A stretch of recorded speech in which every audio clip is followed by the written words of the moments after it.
Écotourisme dans le Chiapas. Route de l'Occident et de la côte Pacifique. Le Mexique est un pont naturel entre les deux grandes régions biogéographiques d'Amérique. La région néarctique au nord et la néotropicale au sud. L'extraordinaire richesse biologique de sa flore et de sa faune est sans pareil. La moitié de ses plantes, amphibiens et reptiles, tout comme un mammifère sur 3, ne vivent ailleurs qu'au Mexique.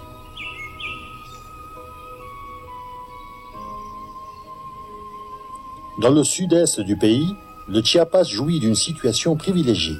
Son relief contrasté et ses microclimats suscitent la multiplication de formes de vie, animales et végétales au sein d'habitats, souvent d'une rare beauté. Source inépuisable d'étonnement et d'admiration, autant pour les touristes, les curieux comme pour les chercheurs et tous ceux qui ont la chance d'y séjourner.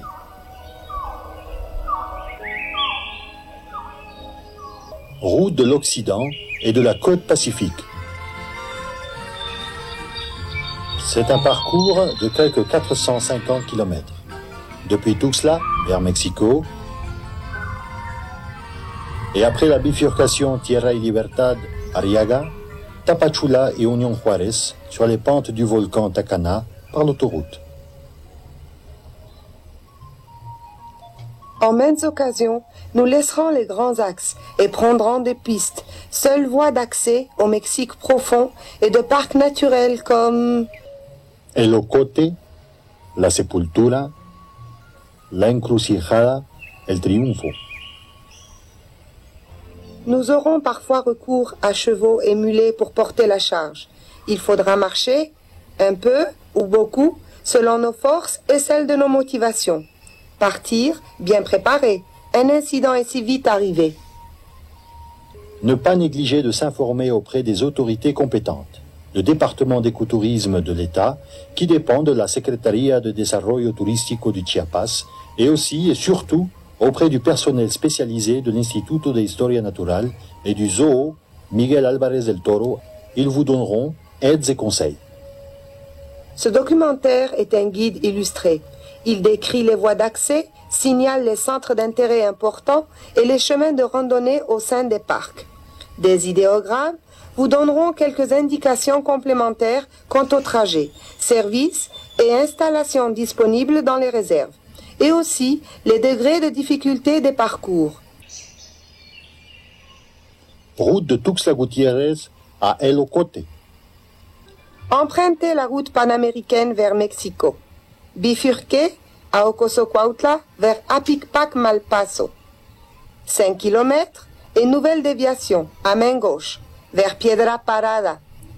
Piste, 6 km encore après le village, le chemin de La Cima de las Cotorras. C'est une doline propre de ses paysages karstiques de quelques 150 mètres de diamètre pour 90 de profondeur. Les parois vertigineuses conservent d'intéressantes peintures rupestres et toute une joyeuse bande de petits perroquets qui ont donné leur nom à l'endroit. Les alpinistes pourront atteindre le fond en rappel et le bosquet de chênes rouvres et de sapotes qui y poussent. Attention aux abeilles africaines. Suivons la piste de Piedra Parada jusqu'à Emilio Rabasa. Nous sommes aux portes de El Ocote. Le campement est doté de dortoirs pour 10 personnes, d'air où monter la tente, cuisiner, se laver.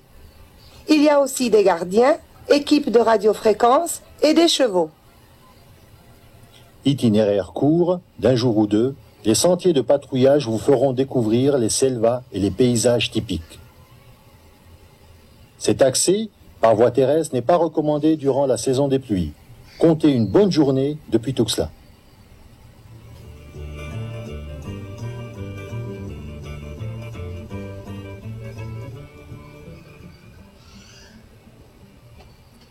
Autre itinéraire, aisé toute l'année, vous mènera à Apicpac.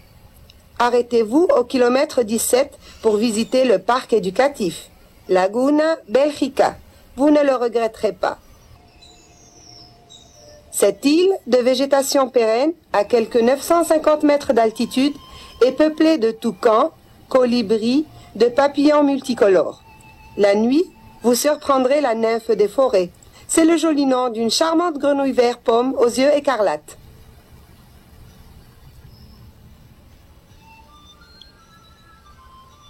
Des arbres fougères, véritables fossiles vivants, vous feront songer au paléopaysage du Carbonifère.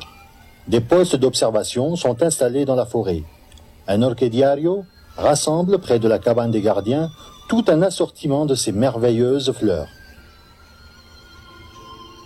Kilomètre 52, à Picpac. Enfin, vous y louerez des lanchas, qui sont de petites embarcations à moteur sûres et confortables. Elles vous transporteront 2 heures durant sur les eaux du barrage hydroélectrique de Malpaso jusqu'au campement El Encajonado. Vous y trouverez, chevaux en moins, les mêmes commodités qu'Arabasa. Les selvas del Locote, caractérisées comme pérennes moyennes et hautes, près de 40 mètres pour les caobas, se dressent sur un socle de roches calcaires creusées de galeries. C'est au dire des spéléologues le deuxième système de réseaux et grottes souterraines au monde. Certaines furent habitées et conservent d'émouvants héritages. Éboulis et terrains accidentés ne devraient pas rebuter les vocations naissantes. Sportifs quand même.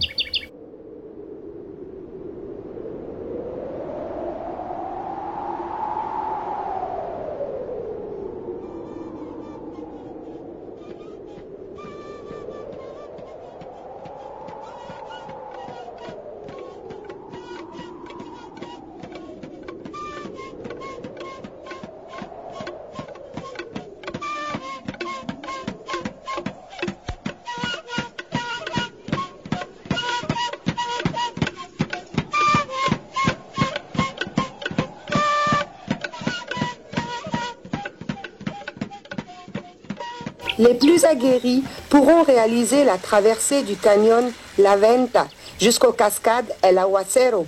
Prévoir provisions, bateaux gonflables pour les rapides, cordes, bref, 10 à 12 jours d'efforts qui procureront ce petit goût de victoire que connaissent bien les explorateurs de Terrae Incognita.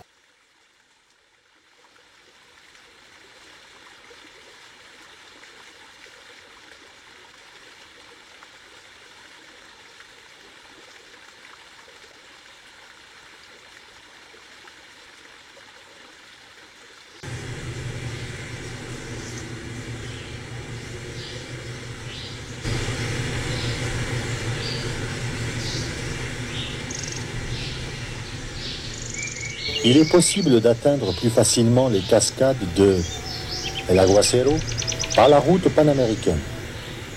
Bien que les 800 marches de la descente, ou plutôt de la montée, puissent refroidir les plus enthousiastes. Reste la vue panoramique, une belle consolation.